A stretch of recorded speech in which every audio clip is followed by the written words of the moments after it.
Hey guys, it's Andrew from Cardinal Kia. In this video, I'm going to show you how to use your seat warmer and ventilation features in the newly refreshed 2023 Kia Telluride. I have in front of me here an X-Pro in jungle green with sage green interior. Let's get started.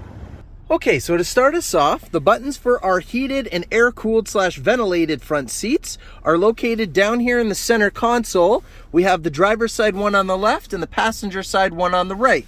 And if you go and you push this button up, that activates the heated seats, and that's 3-stage. So right now it's on high, and then if you hit it again, it will go down to medium and then low. And if you were to pull down on that button, that would be the ventilated or the air-cooled seats, which are also 3-stage. So we have high, medium, and low. Your heated steering wheel button is located to the left of your dual zone climate control buttons here. And we have the option to have the heated front seats, the ventilated seats, and your heated steering wheel actually linked to the climate controls, and they'll adjust themselves based on what temperature your climate control is set to. Now, the Telluride would activate your heated or your air-cooled driver's seat depending on what the climate was outside of the vehicle. It would automatically turn itself on if it was cold outside for the heated seat, and it would automatically turn on the air-cooled seat if it was super hot outside. So what we're going to do is we're going to head into your 12.3-inch infotainment screen. I'm going to swipe the screen to the left, and we can enter setup in the bottom right corner, or we can hit setup on the right side underneath the vents here. So while we go into setup, we're going to go into vehicle, and then on the left hand side here, we're going to scroll up a bit and go into seat.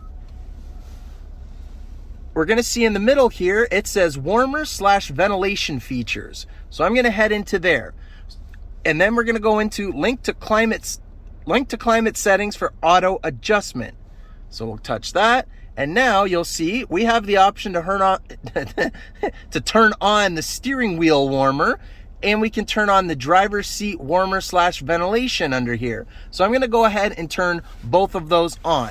So right now you'll see my heated steering wheel's not on, and neither one of the heated or the air-cooled seats are on.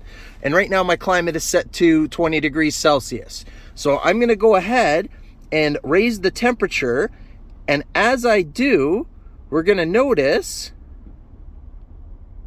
that the heated seat has now kicked itself in on the low setting. And I'm going to keep going, and now it's on high. Because it's on high and I'm trying to get the cabin to certainly warm up, it's gone ahead and turned on the heated steering wheel and turned my heated seat up all the way to high.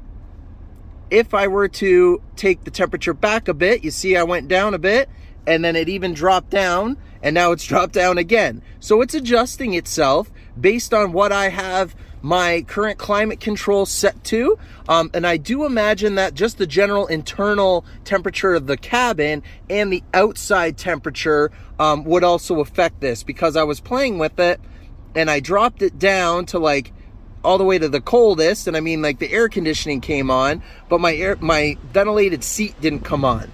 But I'm also thinking it's linked to the climate controls, because down here right now, it's only 4 degrees Celsius out here. And even in the icy road warning symbol is there because of how cold it is. So I'm assuming right now that's not kicking in because it knows the outside temperature is pretty cold as it is. So again, I'm going to go from low, and I'm going to bring my temperature back up for the cabin. And then as I do, you'll see the seat is going to kick back in again. I want it to get hot, and clearly it's going to use the heated steering wheel and the heated seats for me. If that's a feature you're interested in, you just make sure that these are on. If you didn't know it was there, go ahead and pop in and take a look. Otherwise, if you don't have to use it if you don't want to, I just thought that was a super neat feature to let you guys know about. And that's how you do it. Thanks for watching, guys.